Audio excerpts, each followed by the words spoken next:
Hello అండి. అందరికీ నమస్కారం. మళ్ళీ ఏ మొక్కని తీసుకొచ్చావమ్మా? మళ్ళీ ఏది బెంగ పెట్టుకుంది? దేనికి కోపమొచ్చిందని చెప్తా అనుకుంటున్నారా?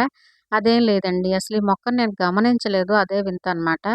అసలు ఏ మొక్క వచ్చినా దానికెప్పుడు ఫస్ట్ పువ్వులొచ్చినా, పిందెలొచ్చినా నేనే చూసి అందరికి చెప్తా ఇదిగో మొక్కకి పువ్వులొచ్చినాయి, మొగ్గలొచ్చినాయి అని.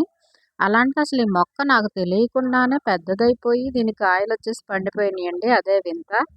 మా సరిహద్దు ప్రహరీ గోడకిను, రోడ్డుకి మధ్యలో ప్లేస్‌లో కొన్ని మొక్కలుంటాయి. బత్తాయి, జామ, నారింజ, గోరింటాకు చెట్టు ఉంటాయి. ఆట్లి మధ్యలో ఇదెప్పుడు మొలిసిందో గానీ, ఇదిగోండి పెద్దదైపోయి కాయలు కాసేసి పండిపోయినియి కూడాను. భలే ఇది మనకి చాలా హ్యాపీగా ఉంటది కదా! ఇలా మనకు తెలియకుండానే కాస్తే. ఒకవేళ నేను ముందే గమనించి ఉంటే, ఈ మొక్కకి కంపోస్టో ఏదో వేసేదాన్ని. ఇంకా బాగా ఎక్కువ కాసేయి. కానీ మొక్క కూడా చాలా చిన్నగా ఉందిలెండి.